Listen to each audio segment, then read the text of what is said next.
नमस्कार साथियों, पिछले क्लास में हम लोग हड़प्पा संस्कृति के बारे में पढ़े थे कि हड़प्पा संस्कृति क्या है और हड़प्पा से संबंधित जो स्थलों की खुदाई हुई उन स्थलों से कौन कौन से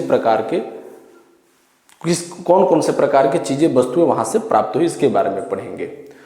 आज का हमारा विषय है वैदिक काल, यानी वैदिक युग के भी आप नाम से जानते हैं। तो वैदिक हड़प्पा सभ्यता के बाद में ये दूसरा चैप्टर आपको प्राचीन भारत के इतिहास के अंतर्गत आता है और सबसे महत्वपूर्ण टॉपिक कहा जाए तो है। तो ये वैदिक काल जो है, सबसे पहले जानेंगे कि इसका समय क्या रहा है। तो पूरे वैदिक काल का समय 1500 बीसी से लेकर के इसका समय 600 बीसी के बीच रहा है। बीसी कहने का तात्पर्य है ईसा पूर्व, यानी पूरे वैदिक काल का जो समय है 1500 ईसा पूर्व से लेकर के 600 ईसा पूर्व के बीच में रहा है। वैदिक काल में प्रमुख, जैसा कि इसके नाम से ही पता चल रहा है, वैदिक काल अर्थात ये वेदों का काल, वेदों का समय रहा है। इसके बारे में हम लोग समझेंगे कि सिंधु घाटी सभ्यता के पश्चात जो हड़प्पा सभ्यता, सिंधु घाटी सभ्यता कहिए या हड़प्पा सभ्यता कहिए, बातें की है। यानी सिंधु घाटी सभ्यता के पश्चात भारत में जिस नवीन सभ्यता का विकास और विस्तार हुआ उसे ही वैदिक सभ्यता या वैदिक काल के नाम से हम लोग जानते हैं। और आर्य सभ्यता के नाम से भी इसे जाना जाता है। इसको वैदिक सभ्यता, वैदिक काल या आर्य सभ्यता के नाम से भी इसको जाना जाता है। वैदिक काल के अंतर्गत आप देखेंगे कि वैदिक काल में, यानी इस काल की, पूरे संपूर्ण काल की जानकारी हमें मुख्य रूप से यदि प्राप्त होती है तो वह वेदों से प्राप्त होती है। यानी यह पूरे वैदिक काल की जानकारी हमें वेदों से प्राप्त होती है, जिसमें सबसे प्रमुख यदि कुछ है तो वो है हमारा ऋग्वेद। यानी वैदिक काल के बारे में सबसे ज्यादा जो जानकारी प्राप्त होती है वह ऋग्वेद से प्राप्त होती है। ऋग्वेद में, यानी ऋग्वेद सबसे प्राचीन होने वाले जो कहा जाए वेदों में एक है और यही वैदिक काल का सर्वप्रमुख प्रमाण यहीं से प्राप्त होता है। वैदिक काल का उसके क्रम के हिसाब से विभाजन भी हुआ। वैदिक काल का विभाजन जो है 2 भागों में हुआ, क्योंकि दोनों भाग बिल्कुल इसका अलग अलग रहा है। वैदिक काल का विभाजन अगर हम लोग करना चाहें तो 2 भागों में कर सकते हैं। पहला जो है इसको कह सकते हैं पूर्व वैदिक काल या ऋग वैदिक काल, और दूसरा उत्तर वैदिक काल या उत्तर ऋग वैदिक काल। उत्तर का अर्थ होता है बाद, यानी ऋग वैदिक काल, यानी ऋग्वेद का समय क्या रहा है, या इसको पूर्व वैदिक काल, वैदिक काल से पूर्व, इसको पूर्व वैदिक काल भी बोलते हैं और ऋग वैदिक काल भी इसको बोला जाता है। इसका जो समय रहा है वह रहा है 1000 बीसी से लेकर के 1500 बीसी से लेकर के 1000 बीसी के बीच इसका समय रहा है। और उत्तर वैदिक काल कहा जाए या उत्तर ऋग वैदिक काल का जो समय है 1000 बीसी से 600 बीसी के, यानी ईसा पूर्व, बीसी अर्थात ईसा पूर्व, यानी दोनों का समय है। यानी ऋग्वेद को, यानी वैदिक काल को हम लोग मुख्यतः 2 भागों में हम लोग बांटे। वैदिक सभ्यता की जानकारी के प्रमुख स्रोत यदि कुछ है तो वो है वेद। वेदों से ही वैदिक सभ्यता के बारे में जानकारी प्राप्त होती है, इसलिए इसे वैदिक सभ्यता के नाम से भी जाना जाता है। मैक्स मूलर का अनुमान है कि ऋग्वेद का जो काल है 1200 से लेकर के 1000 ईसा पूर्व के बीच रहा है। लेकिन मान्य तिथि जो है भारत में आर्यों के आगमन से लेकर के यानी 1500 ईसा पूर्व के लगभग हुआ। यानी भारत में आर्यों का आगमन 1500 ईसा पूर्व के बीच रहा, इसलिए इसको सर्वमान्य तिथि मान लिया गया कि यहीं से शुरुआत होता है, यानी वैदिक काल का। आर्यों का मूल स्थान, आर्य किस प्रदेश के मूल निवासी थे, यह भारतीय इतिहास का एक विवादास्पद प्रश्न रहा है। इस संबंध में विभिन्न विद्वानों द्वारा दिए गए मत अलग अलग हैं। गाइल्स ने कहा है कि आर्यों का आदि देश यानी शुरुआती जो देश है हंगरी है। हंगरी में एक जगह थी डैन्यूब घाटी, तो डैन्यूब घाटी को ही गाइल्स ने माना कि आर्य वहीं के निवासी थे। Mayor, peak, garden, child, Piggott, नेहरी, इन लोगों का मानना रहा है कि आर्य जो थे दक्षिण रूस को आर्यों का मूल निवास इन लोगों ने माना है कि दक्षिणी रूस के लोग रहने वाले हैं आर्य, जो यह मत सर्वाधिक मान्य भी रहा है। आर्य भारतीय भाषा वर्ग की अनेक भाषाओं में सबसे ज्यादा कहा जाए कि यानी 100% में कहा जाए कि ये 99% ये संस्कृत बोलते थे, इनकी भाषा ही संस्कृत थी। प्रारंभिक वैदिक काल या ऋग वैदिक सभ्यता जो है 1500 से 1000 बीसी के बीच यानी ईसा पूर्व के बीच वैदिक संस्कृति का एकमात्र स्रोत वैदिक साहित्य है, और इसे हम लोग दो भागों में हम लोग बांट करके देख सकते हैं। प्रारंभिक वैदिक काल, जिसको पूर्व ऋग वैदिक काल के भी नाम से जानते हैं, इसको दो भागों में बांटे, यानी इसका समय 1500 से 1000 बीसी के बीच। इसके अंतर्गत देखिएगा पूर्व वैदिक काल के अंतर्गत सिर्फ और सिर्फ ऋग वेद के बारे में अध्ययन करेंगे। ये ऋग वेद का ही स्पेशल ये काल रहा है 1500 से लेकर के 1000 बीसी के बीच। ऋग वेद के बारे में अगर कहा जाए कि यानी इनको पारिवारिक, ऋग वेद का पारिवारिक पुस्तक भी कहा गया है। किसके लिए? आर्यों के लिए कहा गया, क्योंकि माना जाता है कि इस ऋग वेद की रचना जो है अत्रि, वशिष्ठ, विश्वामित्र, भारद्वाज और गीतसमदा जैसे कुछ द्रष्टा कवियों के परिवारों द्वारा इनकी की गई है। उसके बाद आता है आपका उत्तर वैदिक काल। उत्तर वैदिक काल के बारे में कहा जाता है कि उत्तर वैदिक साहित्य या उत्तर वैदिक संस्कृति, इसका समय कहा जाता है 1000 बीसी से लेकर के 600 बीसी के बीच। इसमें ऋग्वेद संहिता की 1, 8, 9 और 10, सामवेद संहिता, यजुर्वेद और अथर्ववेद के चारों वेद से जुड़े हुए अरण्यक, ब्राह्मण और उपनिषद शामिल है। अर्थात अगर ऋग्वेद यानी पूर्व वैदिक काल में सिर्फ और सिर्फ चर्चा मिलेगी किसकी? ऋग्वेद के बारे में पढ़ेंगे। लेकिन जैसे उत्तर वैदिक काल में हम लोग इंटर करेंगे तो उसमें क्या है कि वेदों में बाकी जो 3 वेद बच गए, यजुर्वेद, सामवेद और अथर्ववेद, ऋग्वेद को हम लोग इसके अंतर्गत पढ़ेंगे और यजुर्वेद, सामवेद और अथर्ववेद के बारे में जो पढ़ेंगे वो उत्तर वैदिक काल के अंतर्गत पढ़ेंगे। और इन वेदों के ऊपर लिखे गए उपवेद, आरण्यक, ब्राह्मण, उपनिषद जो हैं वो किसमें शामिल है? यानी उत्तर वैदिक काल में लिखे गए, इसके बारे में पढ़ेंगे। तो चलिए अब हम लोग शुरू करते हैं पूर्व वैदिक काल की ओर। पूर्व वैदिक काल की शुरुआत के बारे में हम लोग चर्चा करते हैं कि पूर्व वैदिक काल की शुरुआत जो होती है यानी ऋग वैदिक काल।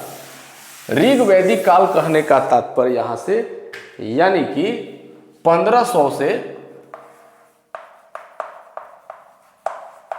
ऋग वैदिक काल 1500 बीसी से 1000 बीसी यानी ईसा पूर्व के बीच। अब इसमें एक प्रमुख शब्द आता है, वो है वैदिक साहित्य। अब हम लोग पढ़ने जा रहे हैं ऋग वैदिक काल, और ऋग वैदिक काल में प्रथम टॉपिक है वैदिक साहित्य। वैदिक साहित्य है क्या? वैदिक साहित्य वैदिक सभ्यता के बारे में जानकारी का एक महत्वपूर्ण स्रोत है। वैदिक कहने से ही तात्पर्य यहां पर आ जाता है, वेद शब्द की व्युत्पत्ति होती है, वेद शब्द यहां पे आ जाता है और वेद का शाब्दिक अर्थ ही होता है, वेद का अर्थ ही होता है ज्ञान। ज्ञान का भंडार किसमें है? वेद में है। वैदिक साहित्य कई शताब्दियों के दौरान विकसित हुआ और मुंह के द्वारा पीढ़ी बाई पीढ़ी द्वारा सौंप दिया गया। यानी उस समय लेखन शैली का विकास उतना नहीं हुआ था। यानी उस समय जो वेदों के ज्ञाता थे वो वेदों को कंठस्थ याद करके रखे हुए थे और अपने शिष्यों को उन वेदों के बारे में बोल करके पढ़ करके सुनाते थे, जो पीढ़ी दर पीढ़ी इस वेदों के बारे में जानकारी को वो आगे बढ़ाते चले गए। बाद में जब लेखन शैली का विकास हुआ और वेदों के बारे में लोग लिखना शुरू किए तो बाद में वेदों को संकलित करके उनको लिखा गया और सबसे पुरानी जीवित पांडुलिपि जो है वेदों का 11वीं शताब्दी की अभी वर्तमान में उपलब्ध है। यानी ऋग वेद का जो यानी वेदों की जो उस समय जो लेखन कला की जो शैली थी, वेदों को और कहा जाता है कि वेदों की उत्पत्ति, वेदों की रचना ईश्वर के द्वारा किया गया और ईश्वर ने वेदों की रचना की और वेदों का संकलन कौन किया? बताया कि पहले वेदों के बारे में लोग मौखिक ज्ञान देते थे, एक पीढ़ी से दूसरे पीढ़ी, दूसरे पीढ़ी से अगले पीढ़ी में। लेकिन जब इसको बाद में जब संकलित किया तो वेदों का संकलन करता कहा गया महर्षि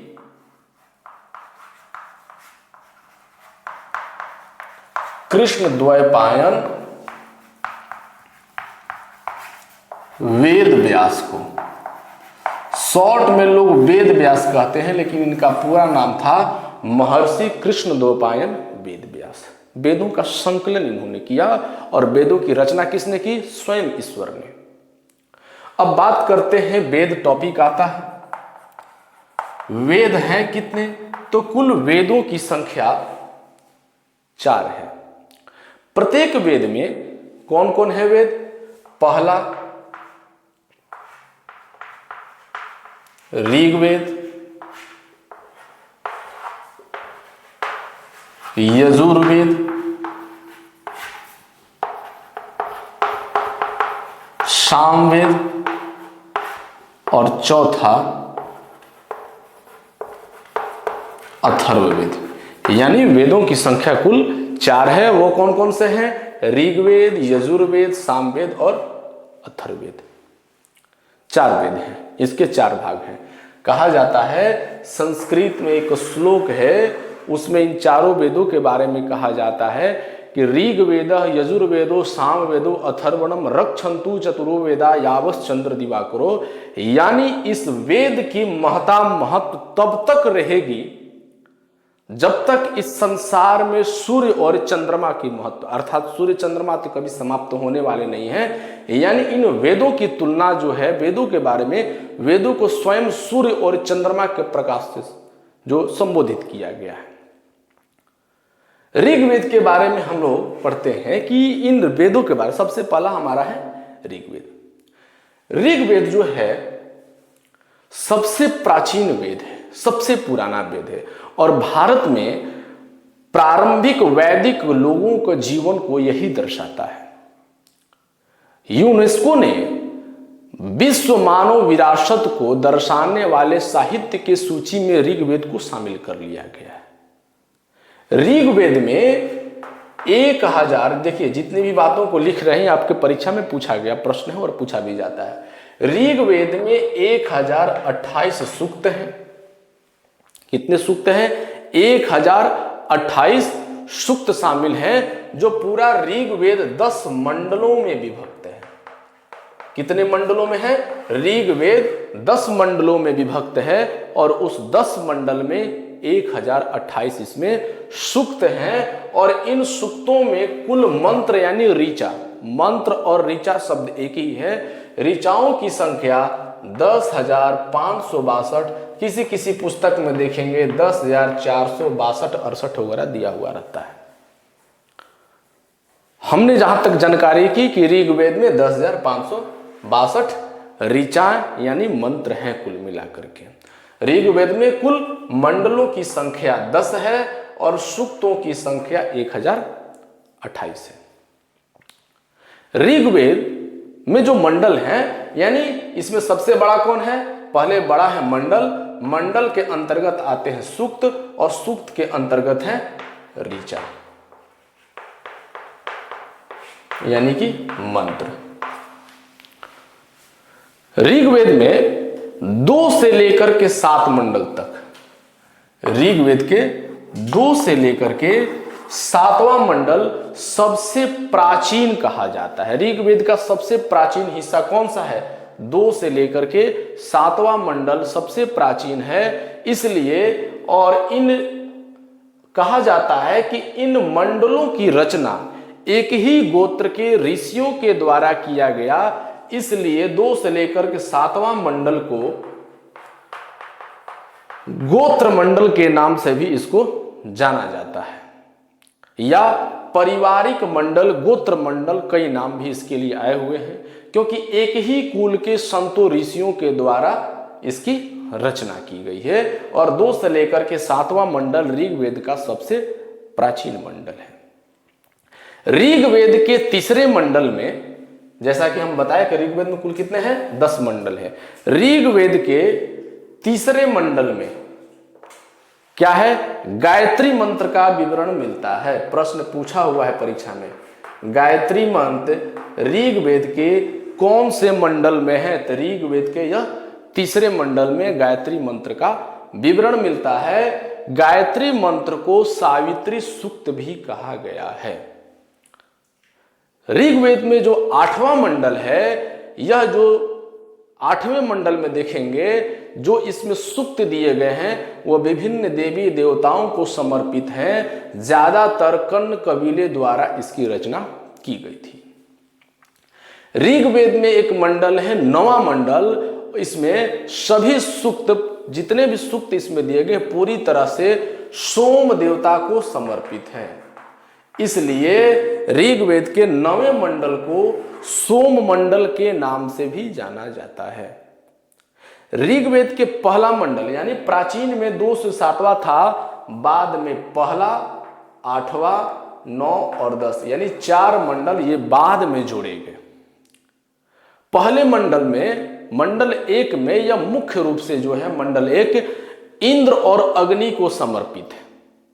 वरुण, सूर्य, मित्र, रुद्र और विष्णु का भी उल्लेख इसमें ऋग्वेद के प्रथम मंडल में किया गया है। मंडल 10 की अगर बात करें तो इसमें नदियों की स्तुति करने वाली नारी स्तुति सूक्त है। इसमें नासदीय सूक्त और पुरुष सूक्त की चर्चा मिलती है। पुरुष सूक्त थोड़ा सा फेमस इसलिए है, ध्यान देंगे, ऋग्वेद में एक सूक्त है पुरुष सूक्त। पुरुष सूक्त ऋग्वेद के 10वें मंडल में है। इसमें इसी में चर्चा मिलती है वर्ण व्यवस्था की, कि सनातन संस्कृति में 4 वर्ण व्यवस्था है, ब्राह्मण, क्षत्रिय, वैश्य और शूद्र। इसकी चर्चा ऋग्वेद के 10वें मंडल में पुरुष सूक्त में मिलता है।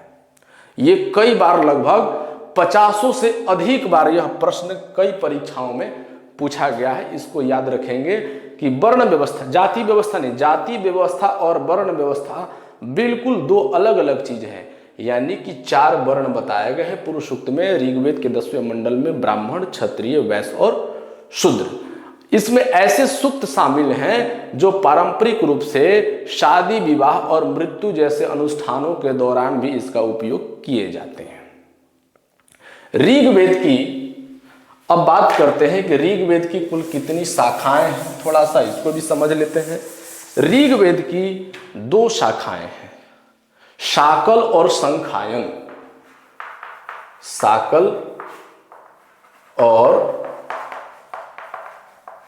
संखायन ऋग्वेद की दो शाखाएं प्रमुख है, जिसमें से साकल जो है यही उपलब्ध है, यही पढ़ने को प्राप्त होता है, यही जीवंत है। संख्याएं उतना प्राप्त नहीं होता है। ऋग्वेद का अपना एक उपवेद भी है जिसका नाम है आयुर्वेद। ऋग्वेद का अपना एक उपवेद है जिसको आयुर्वेद के नाम से जाना जाता है। ऋग्वेदों के पाठ करने वाले पुरोहित या ऋग्वेद के मंत्रों को जप करने वाले, पाठ करने वाले को होत्री कहा गया है। होत्री यानी ऋग्वेद के पुरोहित को होत्री या पाठ करने वाले को होत्री कहा जाता है। अब बात आती है यजुर्वेद का, यानी कि अब हम लोग इंटर कर रहे हैं उत्तर वैदिक काल में। अभी हम लोग वेदों के सामान्य परिचय को पढ़ रहे हैं। जब सामान्य परिचय पढ़ लेंगे तब इस ऋग्वेद के समय में ऋग्वेद के से संबंधित हम लोग पढ़ेंगे कि उस समय के राजनीतिक जीवन, सामाजिक जीवन, आर्थिक जीवन क्या रहा है। यानी अभी तक रहा हमारा ऋग्वेद, अब आता है दूसरा यजुर्वेद। यजुर्वेद के दो भाग हैं। यजुर्वेद के दो भाग हैं, एक शुक्ल यजुर्वेद और दूसरा कृष्ण यजुर्वेद। यानी कि शुक्ल यजुर्वेद को हम लोग वाजसनेयी संहिता के नाम से भी जाना जाता है। शुक्ल यजुर्वेद या वाजसनेयी संहिता या श्वेत यजुर्वेद भी इसको कहा जाता है, ध्यान रखेंगे। कृष्ण यजुर्वेद को काला यजुर्वेद भी कहा जाता है। यानी यजुर्वेद की दो भाग, एक कृष्ण यजुर्वेद, दूसरा शुक्ल यजुर्वेद। यजुर्वेद जो है गद्य और पद्य दोनों में स्थित है, यानी कहानी के रूप में भी है, पद्य यानी पोयम के रूप में भी है। इसमें कथक, मैत्रायणी, तैत्तिरीय और कपिस्थल, इसमें इसके भाग हैं, इसकी शाखाएं हैं। यजुर्वेद का उपवेद धनुर्वेद है, याद रखेंगे। यजुर्वेद का उपवेद धनुर्वेद है, जैसे ऋग्वेद का उपवेद आयुर्वेद था। इसके पुरोहित को, ऋग्वेद के पुरोहित को होत्री कहते थे और यजुर्वेद के पुरोहित को कहा जाता है अध्वर्यु। यानी ये पुरोहित का तात्पर्य था इसके यानी वेदों के मंत्रों का पाठ करना। अब बात आता है यजुर्वेद के बाद, अब बात आती है सामवेद का, यानी ऋग्वेद, उसके बाद यजुर्वेद, अब है तीसरा सामवेद। सामवेद के बारे में चर्चा मिलती है, जानकारी मिलती है कि सामवेद के दो भाग हैं। पहला पूर्वार्चिक, दूसरा उत्तरार्चिक। सामवेद के दो भाग पूर्वार्चिक और उत्तरार्चिक हैं और इसको दो भागों में बांटा गया है। जैसे यजुर्वेद को भी दो भागों में बांटा गया है, शुक्ल यजुर्वेद, कृष्ण यजुर्वेद, उसी तरह से यहाँ पर सामवेद के भी दो भाग हैं, पूर्वार्चिक और उत्तरार्चिक।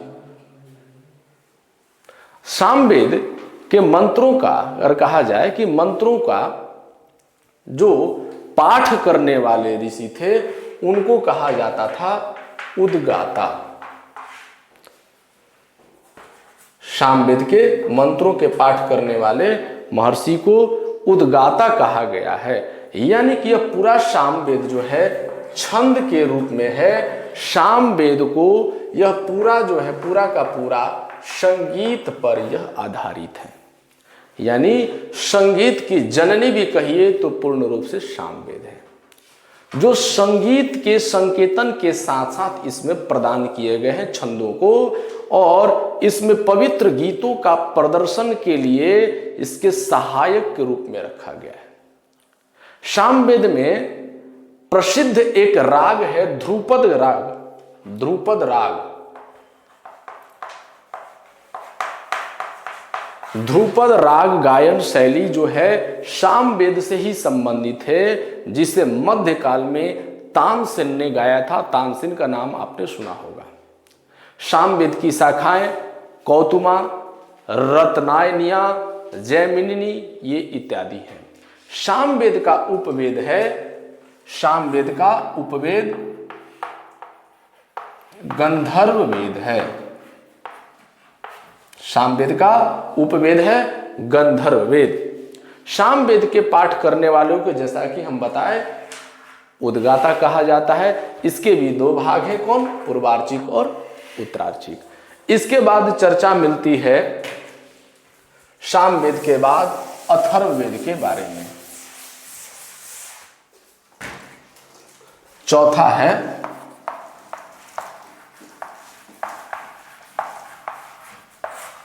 अथर्ववेद। अथर्ववेद को अपवित्र माना गया है। क्यों माना गया है?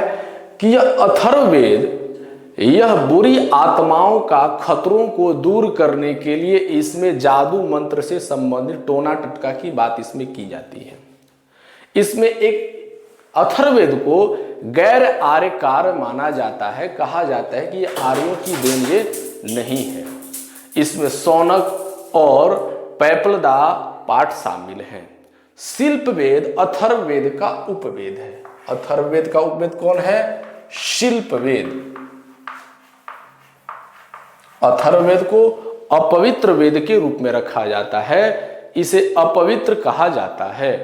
ऋग्वेद, यजुर्वेद और सामवेद इंपॉर्टेंट पॉइंट है। ऋग्वेद, यजुर्वेद, सामवेद को वेद त्रयी कहा गया है। याद रखेंगे कि ऋग्वेद, यजुर्वेद और सामवेद को वेद त्रयी कहा गया है। अब बात करते हैं कि इन चारों वेदों के बारे में हम लोग समझें। ऋग्वेद, यजुर्वेद, सामवेद और अथर्ववेद, चारों वेदों के ऊपर ब्राह्मण ग्रंथ, उपनिषदों, अरण्यकों की रचना हुई। ये ब्राह्मण ग्रंथ क्या होते हैं, आरण्यक क्या होते हैं, उपनिषद क्या होते हैं, इसको समझते हैं। यानी प्रत्येक वेद के ऊपर, सिर्फ एक वेद यानी ऋग्वेद पर ही नहीं, चारों वेद, ऋग्वेद, यजुर्वेद, सामवेद और अथर्ववेद, चारों के ऊपर ब्राह्मण ग्रंथ की रचना हुई। ये ब्राह्मण ग्रंथ क्या होते हैं, इसको हम लोग समझते हैं।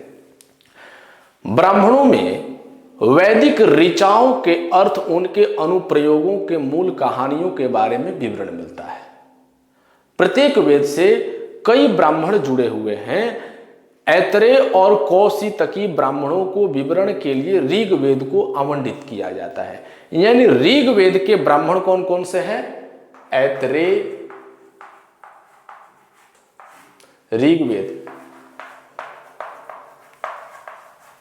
ऋग्वेद के ब्राह्मण कौन? ऐतरेय और कौशितकी। दूसरा यजुर्वेद, ऋग्वेद के बाद जैसा कि हम बताएं कि चारों वेदों के ऊपर ब्राह्मण लिखा गया, ब्राह्मण ग्रंथ की रचना हुई। तो यजुर्वेद के बारे में कहा जाता है कि तैत्तिरीय और शतपथ ब्राह्मण, तैत्तिरीय और शतपथ ब्राह्मण ग्रंथ। उसके बाद सामवेद की बात आती है। सामवेद के ऊपर भी दो ब्राह्मण, ताड्य और उसके बाद जैमिनीना, दो ब्राह्मण ग्रंथ इसके ऊपर भी लिखे गए। इसके साथ साथ अथर्ववेद की बात आती है। अथर्ववेद के ऊपर भी ब्राह्मण ग्रंथ की रचना हुई, जिसको कहा जाता है गोपथ। यानी ये जो है ये सभी ब्राह्मण ग्रंथ हैं। और आपको बताया है कि ब्राह्मण ग्रंथों के बारे में चर्चा मिलती है कि ब्राह्मणों में वैदिक ऋचाओं के अर्थ को समझाने के लिए। वेद इतना आसान चीज नहीं था, उनके अर्थों को, उनके उन प्रयोगों को, उनके मूल कहानियों के बारे में विवरण जो है इन जो है ब्राह्मण ग्रंथों में दिया गया है। इसके बाद आता है इन, जैसे कि अभी देखें कि चारों वेदों के ऊपर ब्राह्मण ग्रंथ की रचना हुई, उसी प्रकार से इन वेदों के ऊपर आरण्यक भी लिखे गए। ये आरण्यक क्या होता है इसको समझते हैं। बात आती है आरण्यक। आरण्यक के बारे में कहा जाता है कि अरण्य का अर्थ होता है जंगल, वन, यानी इनकी रचना, ऐसा माना जाता है कि इनकी रचना वनों में हुई है, जंगलों में हुई है, इसलिए इन्हें वन पुस्तक, वन ग्रंथ भी कहा गया है, क्योंकि ये मुख्य रूप से अपने छात्रों के लिए जंगलों में रहने वाले साधुओं द्वारा लिखे गए थे। और वे यज्ञों पर नहीं बल्कि ध्यान पर जोर देते थे। यज्ञ कर्मकांड पर ये लोग ध्यान उतना नहीं देते थे, बल्कि अपना ध्यान केंद्रित करने के लिए, योग केंद्रित करने पर ज्यादा ध्यान देते थे। वे वास्तव में बलिदानों और कई शुरुआती अनुष्ठानों के विरोधी थे। बलिदान करना, पहले पशुओं के बलि दी जाती थी, इन सभी चीजों से आरण्यक को मानने वाले लोग इसका विरोध करते थे। वे ब्राह्मणों का अंतिम भाग है कहा जाता है, और दार्शनिक तरीके से अनुष्ठानों की व्याख्या ये करते हैं। ऋग वेदों पर ये, जैसा कि ब्राह्मण ग्रंथ की रचना हुई, आरण्यकों की रचना हुई, उसी प्रकार से सबसे ज्यादा वेदों के ऊपर एक महत्व रखता है जिसका नाम है उपनिषद। उपनिषदों की चर्चा जो है नेक्स्ट टॉपिक है।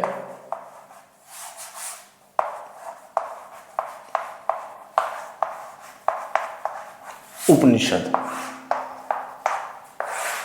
उपनिषदों की संख्या अगर कुल 108 है। उपनिषद की संख्या कुल 108 है। उपनिषदों का शाब्दिक अर्थ होता है किसी के पास बैठना, यानी इसमें दो शब्द हैं, उप और निषद। उप का मतलब होता है किसी के समीप। कहा जाता है कि शिष्यों ने वेदों के बारे में अध्ययन करने के लिए अपने गुरु के पास, गुरु के समीप जाकर के उसका अध्ययन किए, इसलिए जिसका नाम पड़ा क्या? उपनिषद। इसका एक और नाम है वेदांत। इन्हें वेदांत भी कहा गया है क्योंकि इनकी चर्चा वेदों के अंत में मिलती है।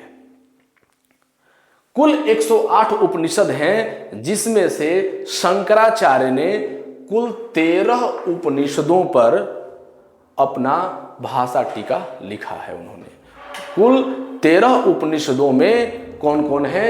ईश, कठ, केन, मुंडक, मांडुक्य, छंदोदक, प्रश्न, तैत्तिरीय, कौशिकीय, बृहदारण्यक, ये सभी उपनिषदों पर भाषा टीका शंकराचार्य ने लिखी है। उपनिषद में आत्म तत्व से संबंधित ज्ञान के बारे में, ब्रह्म की अवधारणा के बारे में परिचय उपनिषद देता है। यह बताया गया है कि किसी ने स्वयं मूल न तो शरीर है और न ही मन, बल्कि अगर किसी चीज का मूल है तो वो है आत्मा। यानी उपनिषद में आत्मा पर संबंधित विशेष उस पर चर्चा की गई है। आप नाम सुने होंगे यम नचिकेता की कहानी के बारे में आपने पढ़ा होगा, जो कठ उपनिषद में लिखा गया है। वही यम नचिकेता की कहानी की हम चर्चा कर रहे हैं, जिसको आपने बचपन में पढ़ा होगा कि एक बच्चा रहता है जिसके पिताजी ब्राह्मणों से यज्ञ करा करके बूढ़ी गायों को दान करते हैं, जिसका वो विरोध करता है, तो उसके पिताजी द्वारा उसको कहा जाता है कि जाओ तुमको हम यम के हवाले कर देते हैं। यह कहानी कठोपनिषद की कहानी है, जिसमें उसको 3 वरदान प्राप्त होते हैं। इसकी कहानी आप लोग अगली क्लास में कभी होगा तो हम आपको बता देंगे। उपनिषदों के बारे में कहा जाता है कि ध्यान केंद्रित करने के लिए, आत्म तत्व की ज्ञान की प्राप्ति के लिए लोगों ने उपनिषद ग्रंथों की अध्ययन करना शुरू कर दिया। राष्ट्रीय प्रतीक जो हमारा है सत्यमेव जयते, सत्यमेव जयते, यह जो शब्द है, जो राष्ट्र का प्रतीक है, यह मांडुक्य उपनिषद से लिया गया है, सॉरी मुंडक उपनिषद से।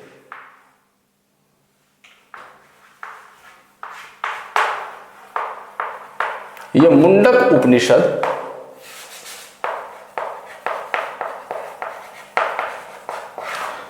उपनिषद से सत्यमेव जयते को वहां से लिया गया है। छंदोदग्ग उपनिषद का स्पष्ट रूप से पहले 3 आश्रमों को संदर्भित करता है जो विवाह से लेकर के मुख्य रूप से प्रकारों की चर्चा इसमें मिलती है। छंदोदग्ग उपनिषद में 2 प्रकार के विवाह की चर्चा मिलती है, अनुलोमा विवाह और दूसरा होता है प्रतिलोमा विवाह। अनुलोमा विवाह क्या होता था कि एक पुरुष अपने वर्ण में या उसके वर्ण के नीचे का विवाह कहा जाए, यह समाज में विवाह सबसे स्वीकृत सामान्य रूप से था। यानी कि जैसा कि हम आपको बताया कि 4 वर्ण व्यवस्था थी, ब्राह्मण, क्षत्रिय, वैश्य और शूद्र। अपने वर्ण में यानी उच्च कुल के वर्ण के लोग अपने वर्ण में या निम्न कुल में शादी करते थे तो कहा जाता था कि अनुलोमा विवाह है। प्रतिलोमा विवाह जो था अपने से कम वर्ण में स्त्री का विवाह करना, जैसे कि किसी स्त्री का किसी बच्ची के पिता जो होते हैं वर्ण में यानी चारों वर्ण में, जैसा कि हमारा कोई मानना नहीं कि कोई बड़ा या छोटा होता है, लेकिन किसी मानकर चलिए कि कोई ब्राह्मण है या क्षत्रिय है और अपनी पुत्री का विवाह जो होता है अपने से कम वर्ण में शूद्र में कर दे, वैश्य में कर दे, तो ऐसे विवाह को प्रतिलोमा विवाह कहा जाता था।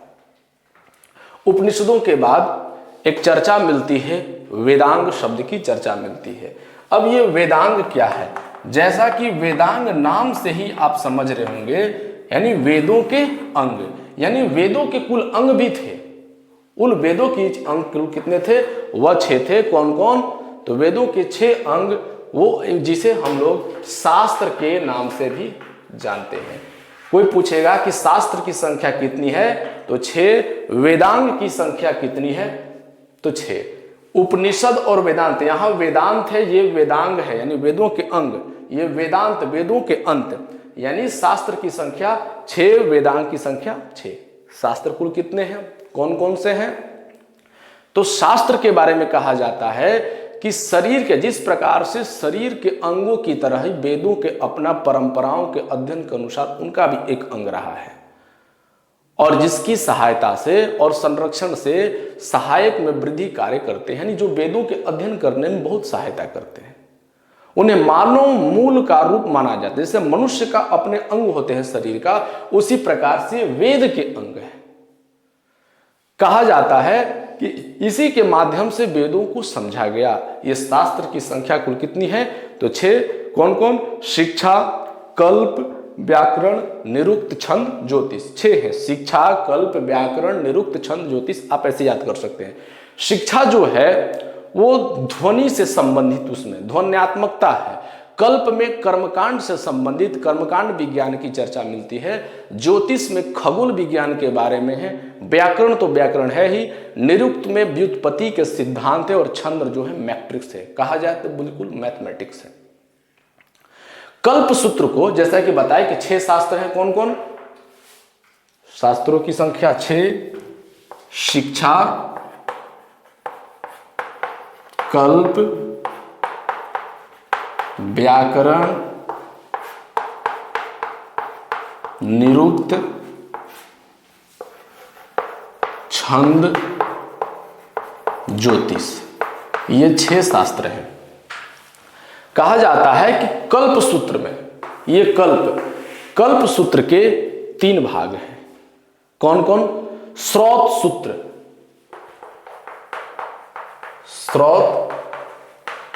सूत्र, इसके बारे में कहा जाता है कि विभिन्न प्रकार के यज्ञों और अनुष्ठानों के प्रदर्शन के लिए यह नियम निर्धारित करता है कि उस यज्ञ के अनुष्ठान के नियम क्या होंगे, यह बतलाता है कौन? स्रोत सूत्र। दूसरा बताता है गृह सूत्र। गृह सूत्र क्या है? यह तुलनात्मक रूप से सरल घरेलू बलिदान, यानी बलि जो दान की बलि दिया जाता है, इसकी चर्चा इसमें मिलती है। इसमें मनुष्य के जन्म के पहले से लेकर के मरने के बाद के संस्कारों का भी विवरण इसमें मिलता है। यानी मनुष्य के जीवन में कुल 16 संस्कार होते हैं। इन 16 संस्कारों की चर्चा जो है ग्रह सूत्र में मिलता है, जो कल्प सूत्र का ही ये भाग है। एक होता है इसका तीसरा भाग है धर्म सूत्र, जिसमें कर्मकांड धर्म से संबंधित है। ग्रह सूत्र के अनुसार कुल 16 संस्कार हैं। मनुष्य जब जन्म लेता है तो जन्म के पूर्व से लेकर के उसके मरने के बाद तक, मरणोपरांत तक कुल उसके जीवन में 16 संस्कार होते हैं।